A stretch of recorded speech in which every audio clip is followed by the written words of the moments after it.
2024 সালের 5 আগস্টের পর ময়মনসিংহের নাসিরাবাদ কলেজের অধ্যক্ষ ও মহানগর আওয়ামী লীগের 6 নম্বর ওয়ার্ডের সদস্য আহমেদ শফিকের বিরুদ্ধে নানা অনিয়ম দুর্নীতির অভিযোগ তুলে তার অপসারণ দাবিতে আন্দোলনে নামেন শিক্ষক শিক্ষার্থীদের একটি অংশ। তার সকল অপকর্ম ও স্বেচ্ছাচারিতার বিরুদ্ধে ওই বছরের 7 অক্টোবর অতিরিক্ত বিভাগীয় কমিশনার তাহমিনা আক্তারকে প্রধান করে গঠন করা হয় 5 সদস্যের কমিটি। তদন্তে আহমেদ শফিকের বিরুদ্ধে ভুয়া বিল ভাউচারে টাকা উত্তোলন, কলেজ ফান্ডের 2.5 কোটি টাকা লুট ও নিয়োগ বাণিজ্যের প্রমাণ পান। 50,000 বা 30,000 টাকার বেশি ভাউচার করতে হলে সেটা হলো যে কমিটি আছে, কমিটির স্বাক্ষর নিতে হয়। কিন্তু দেখা গেছে এখানে 5 লাখ 6 লাখ টাকার ভাউচারও আছে, যে ভাউচারে আসলে কারোর কোনো স্বাক্ষর নাই। ইভেন ওই ভাউচারটার মধ্যে তারিখ পর্যন্ত নাই। হ্যাঁ, লেখা আছে শুধু খরচ 6 লাখ টাকা। আওয়ামী লীগের পরিচয় আছে, অভ্যুত্থানের পরে এত কিছু হওয়ার পরেও উনি কিন্তু বহাল তবিয়তেই আছে। একটা নিয়োগ কমিটিতে হয়তো বা খরচটা অনেক বেশি হয়ে গেছে, এটা আরো কম হইলো, তো এরকম আর কি। ভবিষ্যৎ হোক নিরাপদ, বিনিয়োগ হোক বিশ্বস্ত, আর আমার পছন্দ সল্ট বে। ওয়েলকাম টু সল্ট বে।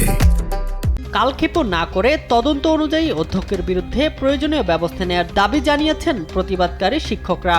লিখিত অভিযোগ সকল শিক্ষকই প্রায় বলা যায় ম্যাক্সিমাম ওখানে সিগনেচার করে তখনকার যে সভাপতি ছিল বিভাগীয় কমিশনার ওনার বরাবর দাখিল করেছে। দুর্নীতির সাথে জড়িত না থাকেন উনি ভালো থাকবেন, কলেজ ভালো চলাবেন। আর যদি দুর্নীতির সাথে জড়িত থাকেন তাহলে কলেজ পরিষদ আছে, গভর্নিং বডি আছে, গভর্নিং বডি ব্যবস্থা নেবেন। এ বিষয়ে অভিযুক্ত অধ্যক্ষ আহমেদ শফিক ক্যামেরার সামনে কথা না বললেও মুঠোফোনে বলেন বিধিভঙ্গ করে তার বিরুদ্ধে তদন্ত কমিটি গঠন করা হয়েছে। আর গভর্নিং বডির সভাপতি বলছেন অডিট কমিটির প্রতিবেদন যাচাই বাছাই শেষে নেওয়া হবে ব্যবস্থা।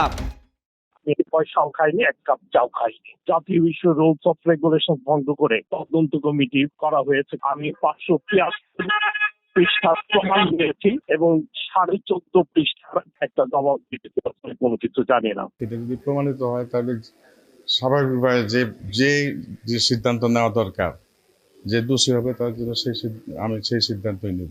নগরের সেনবাড়ি এলাকায় 1948 সালে প্রতিষ্ঠিত নাসিরাবাদ কলেজের শিক্ষার্থী সংখ্যা 5,000-এর অধিক। 2018 সালের 2 ফেব্রুয়ারি থেকে অধ্যক্ষ হিসেবে দায়িত্ব পালন করে আসছেন আহমেদ শফিক। শামীম হোসেন, নিউজ ডেস্ক, দেশ টিভি।